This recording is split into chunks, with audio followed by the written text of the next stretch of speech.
How did you get to New York City? I got to New York City through love and romance. Yeah. I was in LA for about 7 years, and I came out to LA to work on my friend's movie. My producer friend, who had just previously produced my second feature film, and he was like, I'm making a feature, come out here, work on it. He asked me to creative produce his film, which was really fun. And maybe on day 2 of shooting, I met my boyfriend on set. And then I basically moved in with him pretty soon after that. And just didn't go back to LA for like 7 months. And then finally I went back to LA to pack up my apartment and move back here. Was New York ever on your radar as a place where you wanted to live? Yes.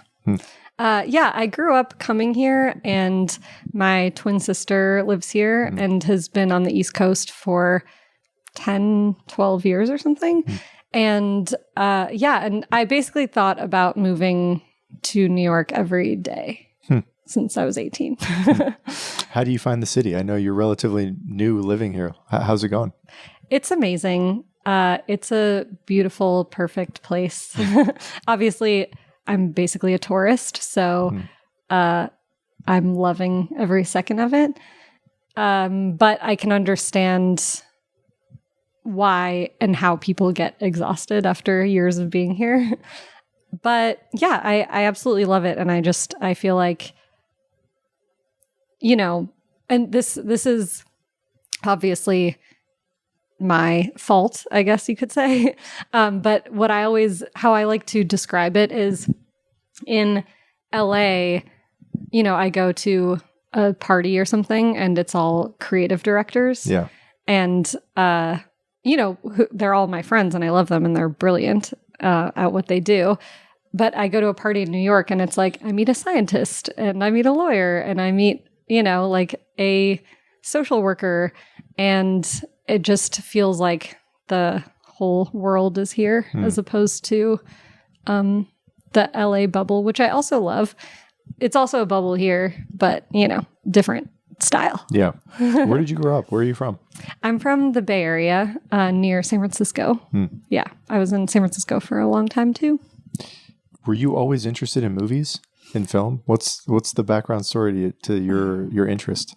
Yes, I always was and am. Yeah, I guess my dad is really into movies. Maybe that's what sparked it. But we grew up watching a lot of comedies. He's also really into sci-fi. I'm obsessed with sci-fi. I guess, yeah, I think he's had a huge influence on me as far as his taste and love of film. We always have had like massive VHS collections. Yeah. We had like drawers and drawers and drawers and cabinets of VHS tapes. Those all got replaced with DVDs, but he still has like thousands of DVDs. And when we're on the phone, sometimes we'll FaceTime and he'll just like show me his DVDs. Like he'll just like lay them out on the ground. I've seen them all hundreds of times. I know exactly what he has. I've watched a lot of them with him, but yeah, it's hilarious. He'll be like, this is Underworld with Kate Beckinsale. And I'm like, yep, we've watched that. And he'll have like all three. He'll have the trilogy. He's really into, trilogies and action. Yeah. So he has really good taste, and therefore so do I. What did you grow up watching? What movies were formative for you? The Marx Brothers. Yeah. Grew up with a lot of the Marx Brothers and that kind of comedy. I thought that my dad was Groucho Marx. They look kind of similar. They both had the mustache. So I was like very confused for a while. And I mean, a lot of Woody Allen, to be honest. We have a lot of Woody Allen movies. And so yeah, kind of like classic comedies like that. And then also like every drama and like Oscar winning movie, like Schindler's List and yeah, some fun foreign films and documentaries, a lot of World War II documentaries. But I would say like definitely comedies have influenced me a lot. What kind of sci-fi were you into? What were you watching? I would say hopefully everything, like all the classics, Alien, all the Alien movies, The Matrix. The Matrix obviously was a game changer for everyone. And favorite sci-fi. I mean, obviously that's hard to choose, but Minority Report is like top 3 favorite sci-fi movies. Also my dad's, and we're obsessed with Tom Cruise. So big fans. Also, maybe controversial, but as an actor, he's bomb. Yeah. What are the great comedies to you? What did you love growing up that resonated? Come again? Which comedies did you love? What were your favorites? That's a good question. I actually was extremely drawn to television, like a lot of children of the 90s. So I grew up with The Simpsons, and The Simpsons like was and is the most like unbelievable thing to me. I think it's the longest running television series, and sometimes I'll watch old episodes like season 3 or 4 or something, and I'll cry because they're so unbelievably brilliant and poignant and well written. And, you kind of forget these things because it seems like they seem like silly comedies, and it's like a cartoon. And so I feel like people don't take it as seriously. Obviously, The Simpsons has millions of fans as well, but like it is just like such an unbelievably brilliantly written show. And also I was really obsessed with a lot of the voice actors in on The Simpsons, like Hank Azaria and Conan O'Brien. So I would say The Simpsons was like a huge influence on me. I was absolutely obsessed and addicted. And also like Futurama, that then turned into being obsessed with Futurama. Also sci-fi. I would say those are those, and also like there are a lot of like classic like sitcoms and television shows I was into, but like I would say when I was 16, that's when I first saw South Park. And that was, I remember like I can like feel how I felt when I was watching South Park. Like it's so vivid. I remember every detail of the first South Park episode I watched. I was at my friend's house because we didn't have cable growing up. And we were more like Simpsons King of the Hill kind of vibe. But I went to my friend's house in high school, and she was like, "Oh my gosh, you've never seen South Park?" And I was like, "No." And so she puts on the episode, and it happened to be an episode that was like extremely offensive. It was like the episode was about Kyle's cousin coming to town, who is like a quintessential, like almost like basically anti-Semitic depiction of an annoying Jewish boy, like mouth breather, like nasally and like whiny and like glasses and allergies and all of these things. And my jaw was on the floor. I was like, I didn't know that you could do that legally, like on television. I was like, it was the most amazing thing I'd ever seen. It was like groundbreaking. I didn't know you could swear on television and, be so inappropriate and offensive. And I just like connected to it so deeply. I was so impressed and so floored by it. And I feel like that it just like really resonated with me as far as like being deeply obsessed with like that style of comedy that's like envelope pushing, if you will. Like can be deeply offensive, but that's also why it's so brilliant. And I am attracted to that controversy. Yeah, that's the point. Yes. Yeah. Yeah. I don't know if you remember the age or the time in your life when you really considered seriously becoming a filmmaker yourself, but how did that happen? Did you know that from the time you were young, or was that later? When I was young, you know, my friends and I were making films, and we had our camcorder, and we would like recreate Bond movies and things like this. But my dad's also really into James Bond, so I have that. Any like all action movies too. Obsessed. But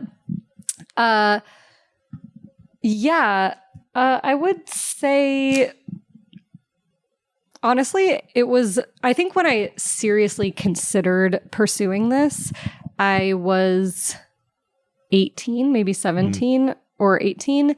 And I had always been really obsessed with film and like watching these movies with my dad and everything. But yeah, when I was 18 and I got into college and I went to go select a major, I couldn't believe that film was like on the list of things that I could choose. And I was just like that. And I just pointed at it and signed up for film classes and to major in cinema or whatever at in college. And it was just like I've never even contemplated doing anything else ever, even remotely, which is like probably, I mean, don't get me wrong. Obviously, I guess there have been times where I'm like, I should study psychology or like something useful and like have a, you know, meaningful career. But I do feel like, you know, if you can have a meaningful career as a filmmaker, if you can reach people and, you know, change people's way of thinking about certain things, which is why I feel like film is one of the most important mediums. When you major in film in college, is that trajectory designed for students to become legitimate filmmakers? That's the point, right? I mean, that's what you're trying to get the skills to be able to do. I think so. Yeah. Yeah, I would say so.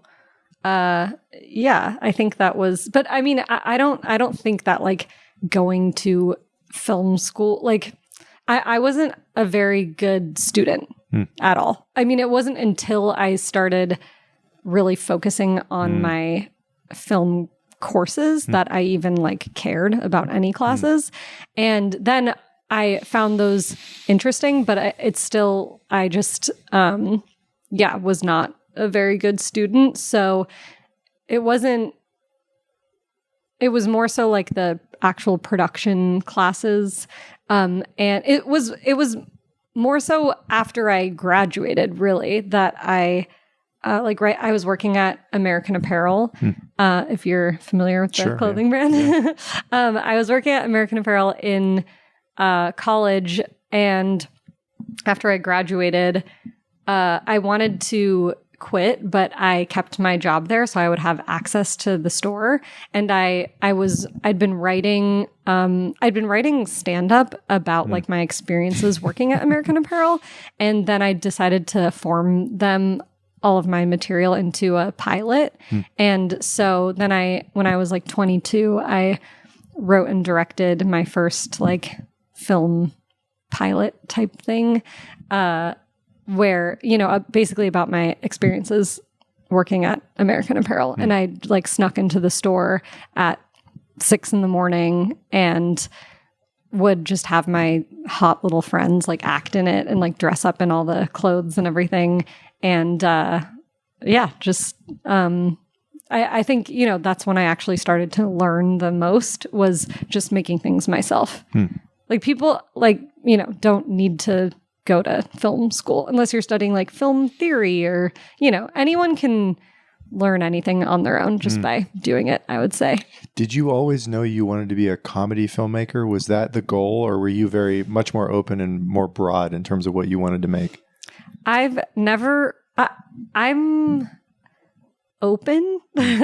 Like, it would be cool to make a sci-fi or, like a dramatic sci-fi, I guess, rather than a comedic one. But I've for a really long time, I never really even considered doing anything but comedy. I would say I am open. Like, a lot of my favorite films are like dramas and dramatic, gritty movies. But I think I definitely want to, I love the amalgamation of like comedy, drama, like dark sci-fi, it's like action, like I love like infusing all of these, different genres together. But I think that, I probably need to get a lot of comedy out of my system before I embark on making serious dramas. Like movie fusion. Bringing together all the different types together in one. Yeah, exactly. Yeah. So I think a lot of most ideas that I have are like comedies. And, maybe I'll leave the dramas to the pros. What did you learn when you first started doing it on your own? It sounds like I've always loved the phrase an autodidact, someone who basically is like self-taught in whatever field they get obsessed with. And I think those tend to be the most committed people who just do it because they love it. What did you learn in those early years of making films with your hot friends at American Apparel? Like what did you learn about the skills you needed to make good content? The first thing I learned is you have to just do it. You have to just do things and just make things and try. And because there really is so much you learn just by being on set and working with people, rather than, reading a book. Like you can read 100,000 books. It doesn't matter. Because when you're on set, it's, every experience, every shoot is going to be different from the last. So you might as well just jump in and try it. But yeah, I mean, just absolutely everything. I learned every time you have a shoot, you're learning new things, I would say. So, from like scheduling and casting and rehearsing and like wardrobe, like things you make choices and you kind of figure out like what works. And you're like, oh, I'm, also just like studying other films. I like watch movies and I'm like, for example, I'm very inspired by stylistic choices in other films as far as like wardrobe and set design and everything. But as I've started making films, I kind of like doing a lot of things myself and with a ragtag team and a minimal budget, if any. So, it's basically like from doing things and then like seeing a cut, you might figure out like, oh, like thinking more about like colors and wardrobe and within your set might be something that you like think about more on your next shoot that was like an afterthought the first time you made something, or there's just honestly like millions and billions of details that you kind of figure out as you go. But it's all like really fun and important. And I feel like you evolve every time you make something as well.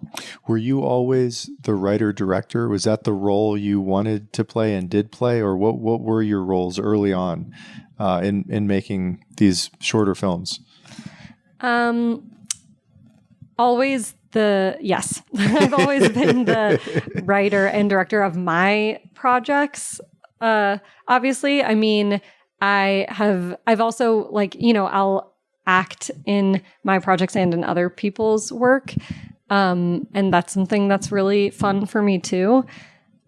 But yeah, I would say I think I know exactly what I want to do, and I just try to make it work with whatever resources I have. And and I think also having minimal resources can help you like be more creative and do something, sometimes like, not that I would say no to a large budget, but working with, so I don't want to say so little, working with, again, minimal, resources, I would say, you'll get something completely different than if you like have access to everything. You might get something a little more interesting, a little more creative, a little more unique. But yeah, that's another thing that you learn to work with as you evolve our various budgets. And yeah. Eventually you get from San Francisco to LA, right? Is that the move you made from the Bay Area down to Los Angeles? Yes. How did that happen? Was that following work, or was that you just knew you needed to be in LA, or what happened? San Francisco I was there for a while because I was determined to like finish my pilot and have some. I wanted to move out of San Francisco for a while, but wanted like some polished work to show for myself. And so I was planning on moving to New York, and then a friend of mine who I became really close with in San Francisco, who had moved from New York to San Francisco. She moved to LA a year prior to me. And every day we were on the phone and she was like, you have to come to LA. Like everything's happening here. There was a surge in LA for a little while where like everyone was moving there and kind of like dipping their toes in and trying it out. And there was, there was like a moment where a lot was happening and it was a very creative time for the city. And and my friend convinced me to move there. And I was like, I didn't think that I would like it. So I was like, I'll just move to New York. Like, right. I'll just try it for a second and then move to New York immediately. And then I absolutely loved it. And although, like I was saying earlier, I thought about moving to New York every day. Like it was constantly just like a thought that I would periodically have. But yeah, I really love LA, and I think I just happened to meet some really incredible people there. So yeah, I feel I was very spoiled there, and especially coming from San Francisco, which, I was like, you like take the bus and walk everywhere in San Francisco, and it can be very intense there. As far as like, you see things that you can't unsee. And it's just, it can be extremely brutal, even though it's also like a very beautiful, charming city. It can be a lot, and especially on like the buses and Muni and everything. And and so when I got to LA, it's also it's like, kind of cold and overcast in San Francisco. And so when I got to LA, I was like, okay, first of all, gorgeous every day. Obsessed with this weather. It is absolutely stunning, and it's like warm, and I really like it warm. And so I was like, this is perfection. I met incredible, amazing people there, and a lot of like-minded people who are also in film, which I really loved, because I didn't know a ton of people in film in San Francisco. And so, which was kind of cool, because I was like doing my thing, and at least within the people I knew, I kind of felt like I was one of the only people that was, making films and doing this like weird low budget thing. But yeah, when I got to LA, it was awesome, because I was just meeting a lot of people doing similar things and was like connecting and collaborating with them. And and then also I got a car, and I was like, I know a lot of people complain about traffic in LA, but I was just like, go to San Francisco and get on the bus if you want to complain. Like, we are in our own private vehicles. I could not have, of course, I didn't necessarily have like a 9 to 5 where I'm like stuck in traffic twice a day. Obviously, it can be really brutal, but I'm just like, I'm in a luxury.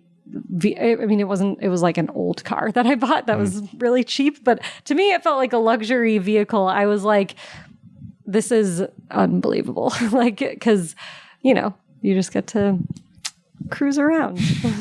What were you working on there? What kind of projects were you taking? And I'd also be curious to know, how are you surviving? Are you taking random jobs to pay the bills? How did that work? In LA? I have just been freelancing. Like working on like various productions.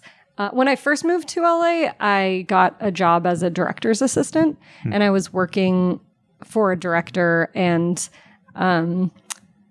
like got to be every part of the process of like making a Hulu show. So that was really cool and fun and interesting. It was also a lot of like, assistant work that was, kind of rough sometimes. Unglamorous. Yeah, exactly. But it felt worth it every time I like, when you get to like read the script or like be at the table read or, be in like any part of pre-production or like be on set when they're filming the show or in the editing bay. It felt, even with these little moments, I was just like, this is, was just like glorifying these like 20 minutes of like me getting to pop in to do these things. But it, so I was doing that kind of thing. I also got a job hosting a traveling food show. Really? Yeah. So that was like my dream. I'd been talking for years to my friends about how like I wanted to host a traveling food show was just like pitching this to people and always talking about how it was something that I wanted to do. And then I got hired to do that for a company, and that was incredible. Obviously, I was like flown out to all these cities and just, was like eating food and staying in hotels and shooting all day. And yeah, that was unbelievably fun and cool. But then they lost money for like, they didn't have funding to continue the show. So, but, that was incredible. And so all kinds of random gigs, also like, acting and things here and there and doing comedy, work with various production companies, and also being commissioned to write scripts and, for people. And just all across the board freelancing. Were you also at the same time in like moonlighting, working on your own projects? How were you making the time to do what you do? Well, I have always been completely focused, like besides, obviously like freelancing and working, but all of the rest of like most of my time and attention always goes into my projects.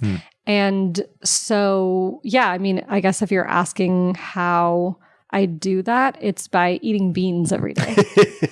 I'm on a strict bean diet. And so that's really worked for me because I'm able to dedicate a lot of time to my own projects and therefore have, made a decent amount of fun little things. But yeah, just, I don't know. I guess it's just like hustling and I love doing this. I love, making films. So I just, I obviously have had time for a social life and things like this, but especially in the past few years, I've become even more focused with, by actually like basically a few years ago, I was like, as a woman, felt like I'd been brainwashed to do things like go shopping and get my nails done and get, your hair done or whatever. I was like, I decided to eliminate all like excess, like doing my makeup every day to just like leave the house or whatever. I was like, I feel like I'm spending a lot of time and energy on, doing on distractions. And so that gave me a lot, even more space to focus on my projects. And I highly recommend doing that to even, just taking like, a year or 2, 3 of just like completely cutting off like all of these things because, I guess partially like it wasn't about like saving money. It was about utilizing my time better. Yeah. And I was just like, men are always working. I need to be more like a man. And because, I was working a lot. I've always been working a lot and doing my thing and been very like extremely consistent. But I was like, how can I work more? And how can I, be more productive and more focused? And so that has been incredible, actually. What habits, I think you just listed some, but what habits have helped keep you focused and as productive as possible? Well, getting lots of sleep, like prioritizing sleep is like really unbelievably profound. Because like then you feel like fresh and it's easier to, be focused on one or many projects for hours and hours. And also, I mean, also a few years ago, I kind of stopped drinking really, and wasn't prioritizing socializing as much. And, or like I prioritize like, not as many late night hangs. And so, like when people will hit me up and invite me to a party or something, I'm like, you can invite me to coffee. Yeah. And, kind of like shifting how, people socialize with me. And so, so I would say, and then doing a lot of like, when I am hanging out with friends, like doing a lot of wholesome activities, like going on walks or hikes and like having movie nights and like movie clubs with friends. And, dinner parties and, you know, that kind of thing. So yeah, like limiting drinking alcohol and is like extremely helpful because obviously, you know, that can be extremely distracting. For sure. And yeah, and just a while ago I was like, I absolutely do not have time to like be hungover anymore. That is just ridiculous. And so, yeah, so not to say that I don't ever drink, but trying to save drinking for celebratory moments. And so yeah, I would say like, you know, eating well, getting lots of sleep, not really drinking, and yeah, and then cutting out things that are Frivolous? I guess ego based or ego driven, even though obviously like making films is that. But yeah, frivolous, yeah, like not going shopping and like doing distracting activities. How much sleep do you need a night typically to have the like refreshment you were talking about? A lot.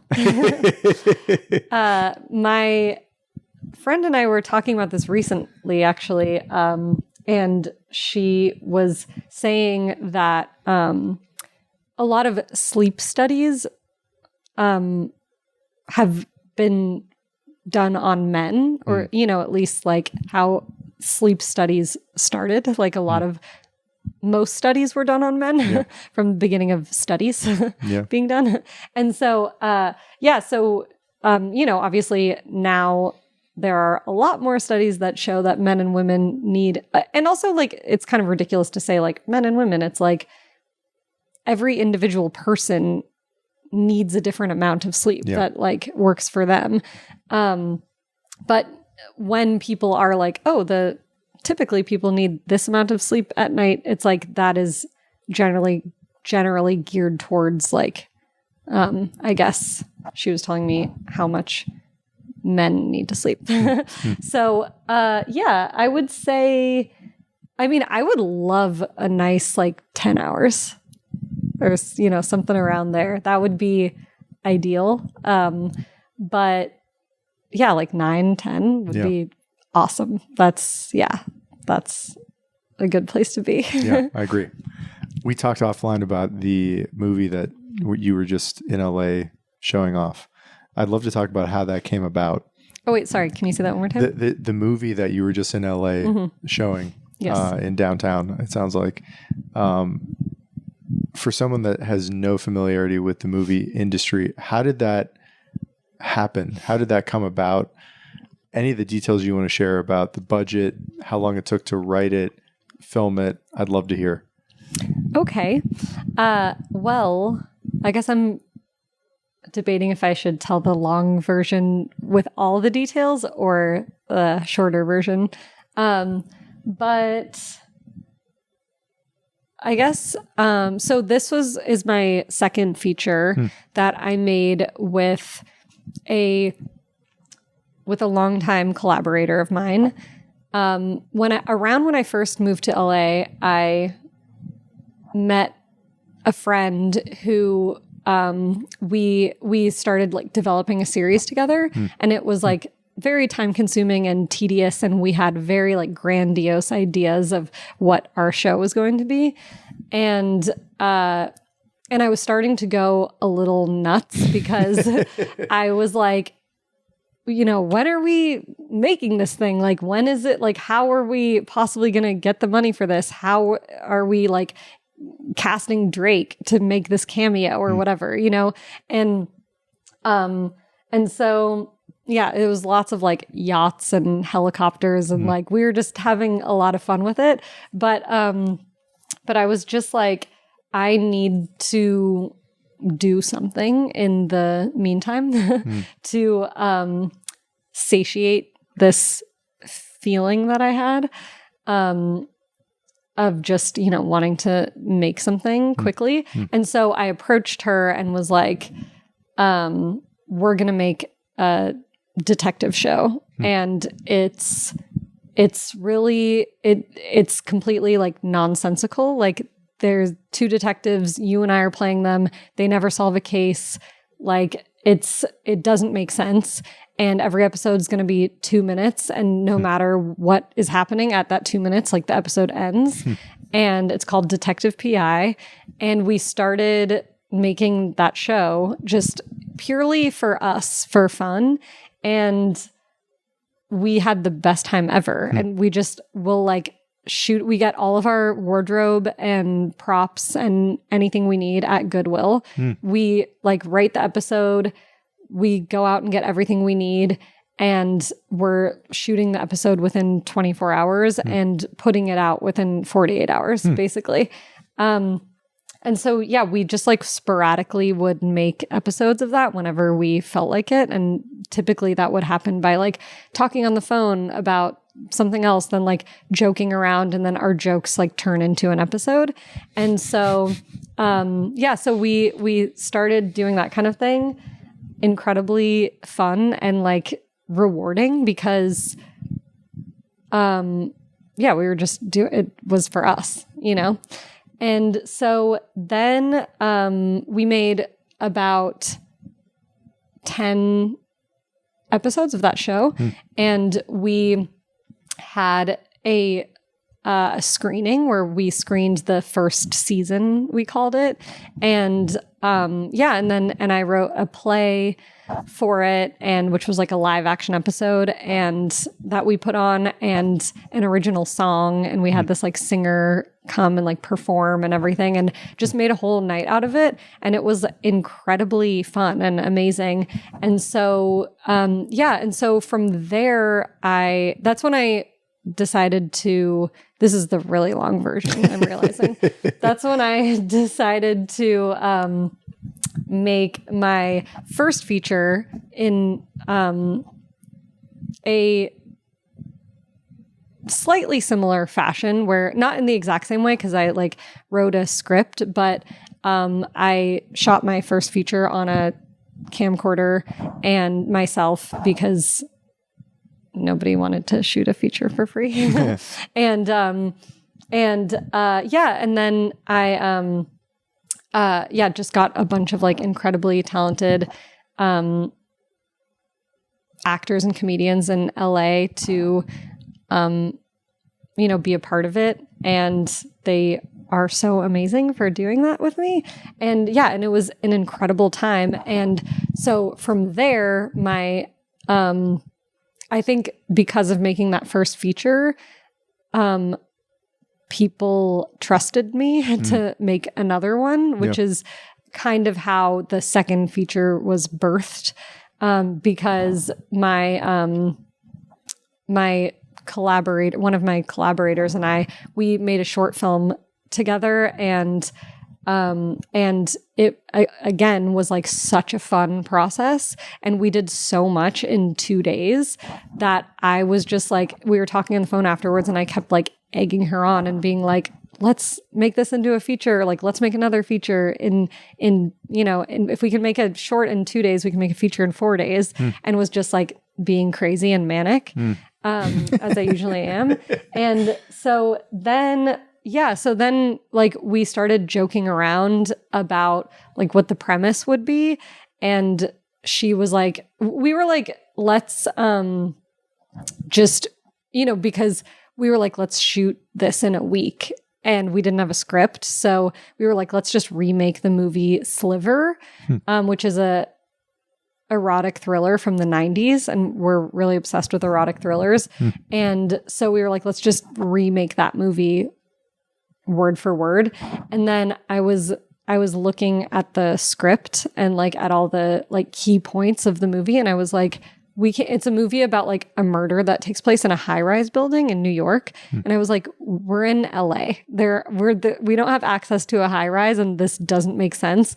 So then I just like made a completely different concept and like made a deck that was like really silly, just a bunch of photos of our friends and us, and sent it to her. And she was like, okay, we can do this. And so then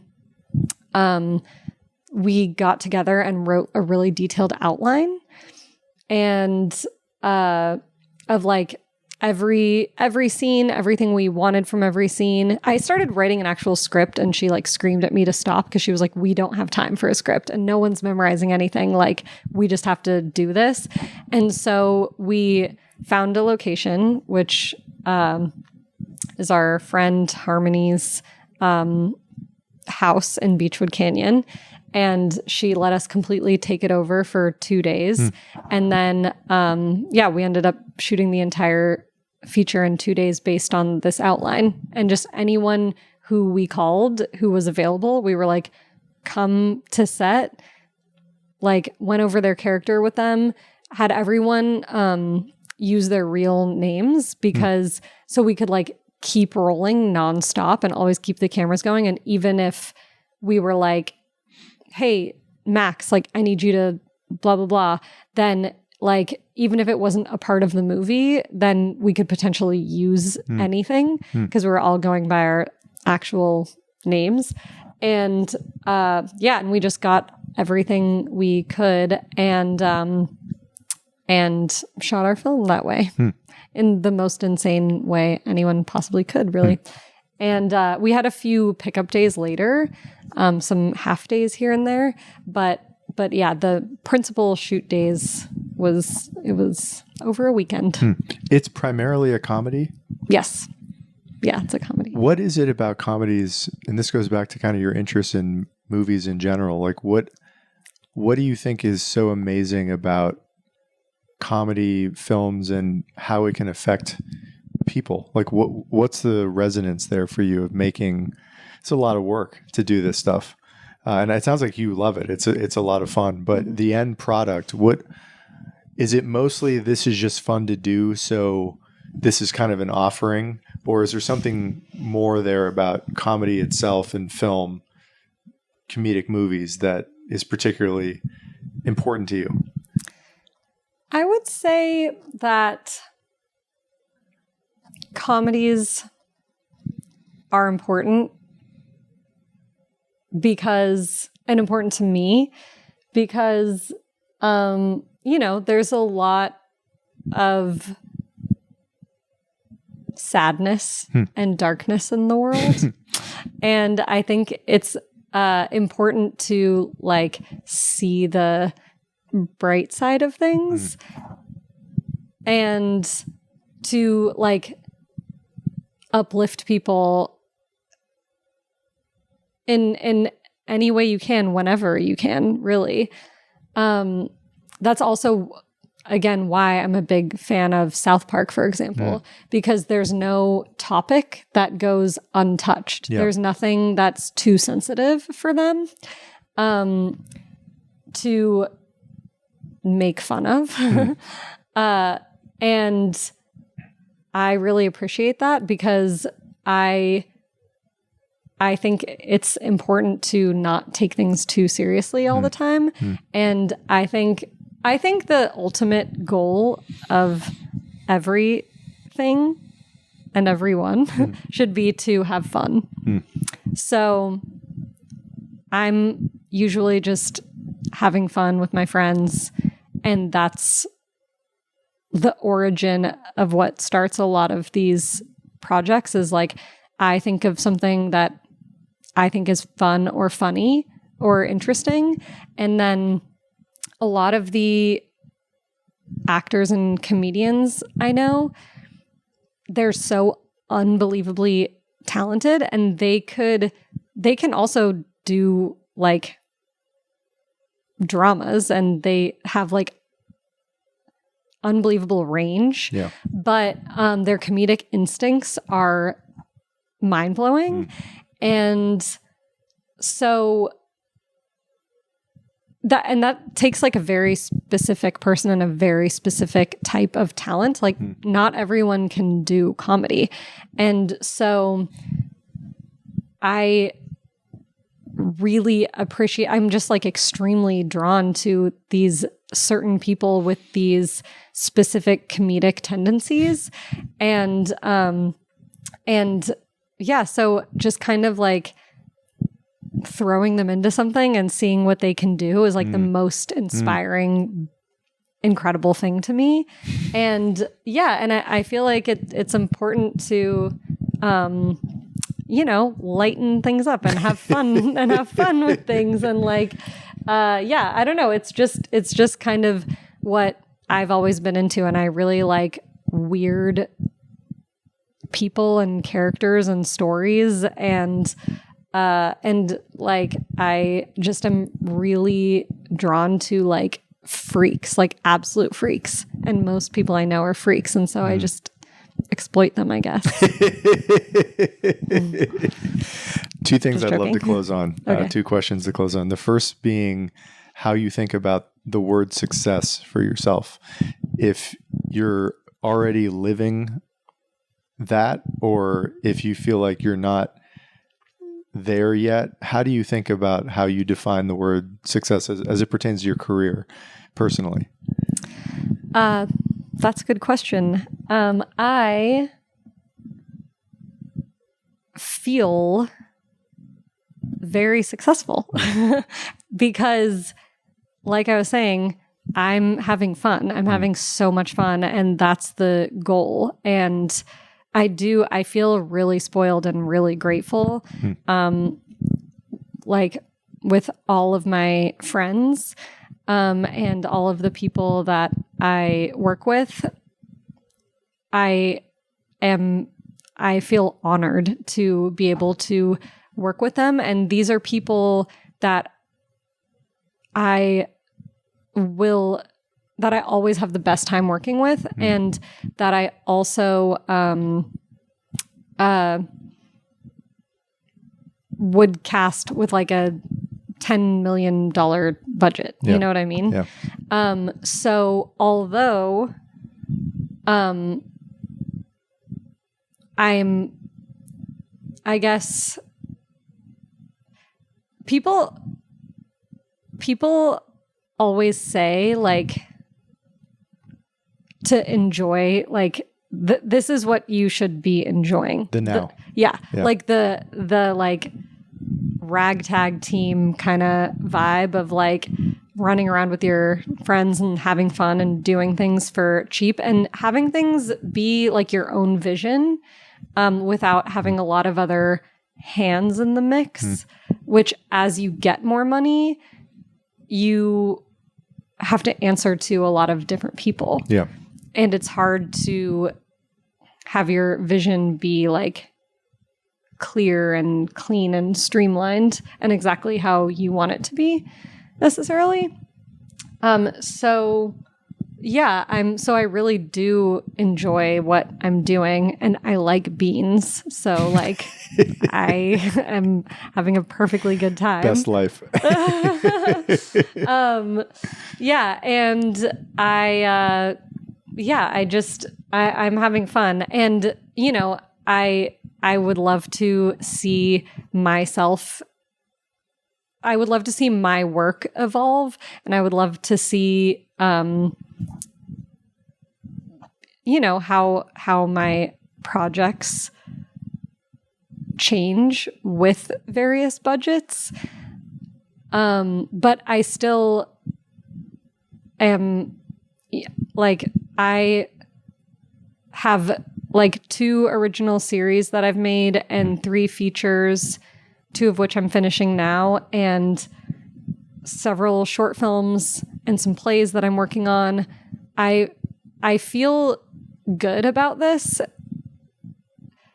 as in, like, this is what I enjoy doing, so I don't necessarily like need validation from like everyone and everything else. Obviously that's nice to have, but we, you know, just got our film into a festival. That's what we were doing, screening it in LA, like you were saying. And that hasn't changed how I think about our movie and making all of these projects. Yeah. I felt really proud of the movie, or movie 2.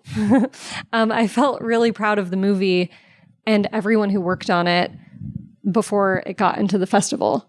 obviously it's validating, and I'm just like, wow, that's crazy that someone else like noticed it and liked it enough to, put it in a festival. Like, that's amazing. But it's all fun, and that's why I feel like people shouldn't necessarily put so much weight on festivals, because you should always make things for yourself and to like do what you love and have fun with your friends and la la la. Sorry if, all that is corny, but that's really like, I think that's important because you shouldn't rely on other people's validation, or, necessarily like put so much on, like you get to define your own success. So I feel like you're successful whenever you decide you're successful. Yeah. And if you're having fun, you got it. Last question I'd love to ask you. If you had one piece of advice to give the younger version of yourself, given what you've learned, and maybe you just said it, that make things for yourself and have fun doing it, but what would that piece of advice be for beginning filmmakers, people that kind of want to grow into what you're doing, living the life you have? I don't know if people are striving to do what I'm doing. That would be psycho if you ask me. But yeah, I would say the advice I would give is to not have anxiety. Like not be stressed about anything. Just do exactly what you're doing and just have it be pure, unadulterated fun and enjoyment. And yeah, don't, I would say, yeah. And like that is the goal in and of itself, in a way. Yeah. And obviously a lot of these, any project you make, there's going to be a lot of pressure and there will be a certain amount of stress, but it should hopefully be like fun pressure and like part of it. And it's like anticipation and, that kind of thing. Like, and I would say, yeah, like, and not that my anxiety necessarily comes from, work, but just like trying to, I feel like that's what most people would tell their younger selves is like, don't be stressed and don't be anxious and don't be hard on yourself. Just, do your thing. Yeah. Chill out and enjoy it. Yeah. Have fun, freak. Kayla, thank you. Thank you so much. This is great.